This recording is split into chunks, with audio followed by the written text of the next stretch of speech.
በኤርትራ ህዝባዊ አመጽ ተቀሰቀሰ። አፋር ክልል በተኩስ ተናጠች። ጦሩ በድንገት ወደ አሰብ ተጠጋ። የኢሳያስ መንግስት ፍጻሜ ተቃረበ። ህዝቡ ግልብጥ ብሎ ወጣ።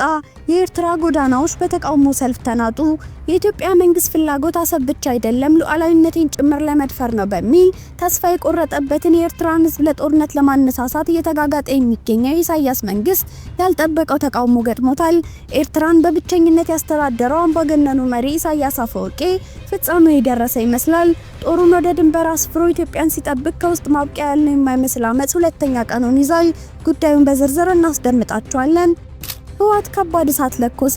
በአፋር ክልል የህወሓት ኃይሎች ጥቃት መክፈታቸው ተነገረ። ወደ አፋር ክልል መሳሪያዎችን ጭኖ በገባ ማግስት በኢትዮጵያ አየር ኃይል በተወሰደበት የተሳካ የድሮን ጥቃት ከባባድ መሳሪያዎቹን ጭምር ሳይቀር ያጣ የህወሓት ጦር ዛሬ በድጋሚ በአፋር ክልል በከባባድ መሳሪያ የታገዘ ጥቃት መክፈት መጀመሩ ተሰምቷል። ይህም ሌላኛው አበይት ጉዳያችን ነው። በሌላ ዜና ጀነራሉ ውሳኔውን ይፋ አደረጉ። መከላከያ ሰራዊቱ ከአማራ ክልል ነቅሎ ሊወጣ ነው።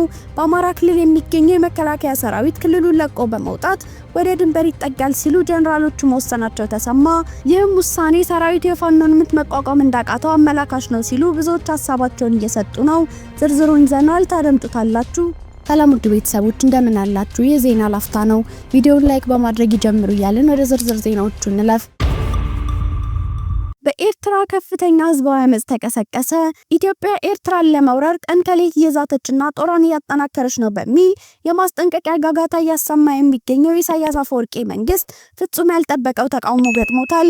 ኤርትራን በብቸኝነትና በማናለብኝነት ቀጥቅጠው ሲያስተዳድሩ የቆዩት ኢሳያስ አሁን ላይ የጭቆና አገዛዝ በቃን፣ ለውጥ እንሻለን፣ ሰላም እፈልጋለሁ፣ ከኢትዮጵያ ጋር ግጭት ውስጥ መግባት አንፈልግም የሚሉ ድምጾች እየተስተጋቡባቸው ሲሆን ፕሬዝዳንቱን ለመቃወም አደባባይ የወጡ ወጣቶች የኢሳያስን ምስል ጭምር በማቃጠል ተቃውሟቸውን መግለጽ ከጀመሩ ዛሬ ሁለተኛ ቀናቸውን ይዘዋል።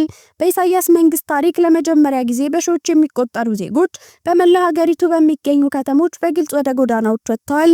ኤርትራ ነጻነቷን ካገኘችበት ጊዜ ጀምሮ ብቸኛው መሪ ፕሬዝዳንት ኢሳያስ አፈወርቂን ህዝቡ በመቃወም ላይ ይገኛል። ህዝቡ ኢሳያስ ይውረድ ሲል በጠራራ ፀሐይ የፕሬዝዳንቱ ፎቶዎች ማቃጠሉን ከኤርትራ የመረጃ ምንጮች ለማወቅ የቻልን ሲሆን የጸጥታ ኃይሎችም ደንግጠው ምላሽ መስጠት እንዳልቻሉ ጭምር ከስፍራው እየወጡ ያሉ መረጃዎች እየጠቆሙ ይገኛሉ። ከ10 ዓመታት በላይ በግዳጅና ላልተወሰነ ጊዜ በብሔራዊ አገልግሎት፣ በኢኮኖሚ ውድቀት፣ በከፍተኛ ዋጋ ግሽበት፣ በእስር እስከ ዓለም አቀፍ የስደተኛ ህዝብ ቁጥር የአንደኝነት ዙፋን እስከመጨበጥ ድረስ በአጠቃላይ የፖለቲካ ጭቆና ምክንያት የተቀሰቀሰው ተቃውሞ ዛሬ ሁለተኛ ቀኑን በመያዝ ታሪካዊ አጋጣሚ ሆኖ ብቅ ብሏል። በአፍሪካ እጅግ አምባገነን በሆኑ ስርዓቶች ስር ለረጅም ጊዜ ድምጻቸውን ሳያሰሙ የቆዩት ኤርትራውያን አሁን ላይ ኢሳያስ አፈወርቂ የስልጣን ወንበራቸውን እንዲያስረክቡ በተስፋ እየተጠባበቁ ሲሆን ከጥቂት ቀናት በፊትም ተመሳሳይ ተቃውሞዎች በኤርትራ የተለያዩ አካባቢዎች እንደነበር ምንጮች ገልጸዋል። አሁን ላይ ኢሳያስ አፈወርቂ ከመቼውም ጊዜ በላይ የተዳከመበት ሰዓት ነው የሚሉ ድምጾች እየተበራከቱ ሲሆን ኤርትራን ላለፉት ረጅም ዓመታት እንደ ግል ንብረቱ ሲያሽከረክራት የኖረው አምባገነኑ ኢሳያስ አፈወርቂ በህዝብ ተቃውሞ እየተናጠ ይገኛል። ከሀገረ ኤርትራ አልፎ ምስራቅ አፍሪካ ላይ የሴራ ፖለቲካ ሲያሴር የኖረው ኢሳያስ አሁን ላይ በኤርትራ ህዝቦች ስልጣንህን አስረክብ እየተባለ ይገኛል።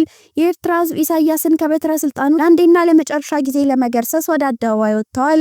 ኢሳያስ አሁን ላይ የሚያደርጉት ድርጊት የስልጣን ዘመናቸው ፍጻሜ ለማፋጠን እየተሯሯጡ ነው የሚሉት የቀጠናው ተንታኞች ኢሳያስ በቅርብ ጊዜ በራሱ ፍላጎት ዓለም በተጀመረው ህዝባዊ አመጽ ምክንያት በብቸኝነት ከተቆጣጠረው ወንበሩ ይለቃል ሲሉ ሀሳባቸውን መሰንዘር ጀምረዋል። እርሶስ በዚህ መረጃ ላይ ያሉት ሀሳብ ምንድነው? መልሱን በኮሜንት ያሳውቁን እያልን ወደ ቀጣዩ ዜና አለፍን። ጥቃት ተከፈተ። የህወሓት የከባድ መሳሪያ ድብደባ መቀጠሉ ተሰማ። ከሳምንት በፊት 6 የሚሆኑ የአፋር መንደሮችን የተቆጣጠረው ህወሓት አሁንም በአካባቢው የከባድ መሳሪያ ድብደባ እየፈጸመ መሆኑን ዛሬ አንድ የክልሉ ከፍተኛ ባለስልጣን ይፋ አድርገዋል። ከዚህ በተጨማሪም የህወሓት ኃይሎች አካባቢውን ከተቆጣጠሩ በኋላ አንድ የአፋር ቀበሌ ለሁለት መከፈሉ ተሰምቷል። በአፋር ክልል መጋሌ ወረዳ ላይ ከደረሰው ጥቃት በኋላ ከቶንሳ ቀበሌና ከአጎራባች አካባቢዎች የተፈናቀሉ ሰዎች ብዛት 17000 ገደማ መድረሱንና ከ9000 በላይ ህዝብ እስካሁን ድረስ ድጋፍ እንዳላገኘ አካባቢው ባለስልጣን ለኢትዮጵያ ኢንሳይደር ተናገሩ። የክልሉን ወሰን ተሻግረው ወደ አካባቢው መግባታቸው የተነገረላቸው የህወሓት ኃይሎች አሁንም ስፍራውን ሙሉ ለሙሉ ለቀው አለመውጣታቸውን ባለስልጣኑ አያይዘው ገልጸዋል። የአፋር ክልል መንግስት ከ2 ሳምንት ገደማ በፊት ባወጣው መግለጫ የህወሓት ቡድን ሲል የጠራው ኃይል በመጋሌ ወረዳ በሚገኝ ቶንሳ ቀበሌ ላይ ጥቃት ፈጽሞ 6 መንደሮችን በጉልበት ተቆጣጥሯል ሲል ገልጾ የነበረ ሲሆን የትግራይ ክልል ጊዜያዊ አስተዳደርም ከአንድ ቀን በኋላ ባወጣው መግለጫ የትግራይ ክልል ኃይሎች ወደ አፋር ክልል ዘልቀው ጥቃት ፈጽመዋል መባሉ መሰረተ ቢስ ሲል ማጣጣሉ አይዘነጋም። ጊዜያዊ አስተዳደሩ ይህን ይበል እንጂ የትግራይ ኃይሎች ተቆጣጥረዋል በተባሉ አካባቢዎች የሚገኙ ነዋሪዎችና ባለስልጣናት ታጣቂዎቹ ጥቃት መፈጸማቸውንና አሁንም ስፍራውን ለቀው አለመውጣታቸውን ለኢትዮጵያ ኢንሳይደር ተናግረዋል። ከ2 ሳምንት በፊት ወራ ከሚባለው አካባቢ ተፈናቅለው አሁን አሮሪ በሚባል አካባቢ ከሌሎች ተፈናቃዮች ጋር በአንድ ትምህርት ቤት ውስጥ በሚገኝ ዛፍ ጥላ ስር ተጠልለው የሚገኙ ሌላ ነዋሪ በአካባቢ የሚገኙ የአፋር ክልል ሚሊሻዎችና ልዩ ኃይሎች ጋር እየደወሉ ሁኔታውን እንደሚከታተሉ ተናግረዋል። ከጸጥታ ኃይሎች ባገኙት መረጃ መሰረትም በአካባቢው አሁንም የትግራይ ኃይሎች እንዳሉ ማረጋገጣቸውን ለኢትዮጵያ ኢንሳይደር አስረድተዋል። የመጋሌ ወረዳ የእንስሳት እርሻና ተፈጥሮ ሀብት ጽሕፈት ቤት ኃላፊ አቶ አብዱ መሐመድ በበኩላቸው የትግራይ ኃይሎች አካባቢውን ከተቆጣጠሩ በኋላ የቶንሳ ቀበሌ ለሁለት ተከፍሎ ነው ያለው ብለዋል። ግማሹን የአፋር ክልል ሲያስተዳድረው፣ ግማሹ ደግሞ የትግራይ ኃይሎች አሁንም እንደያዙት አቶ አብዱ ተናግረዋል። ቪዲዮአችን ላይክ ማድረግ አይርሱያን። ወደ ቀጣዩ ዜና አለፍን። ጀነራሉ ውሳኔውን ይፋ አደረጉ። መከላከያ ሰራዊቱ ከአማራ ክልል ነቅሎ ሊወጣ ነው።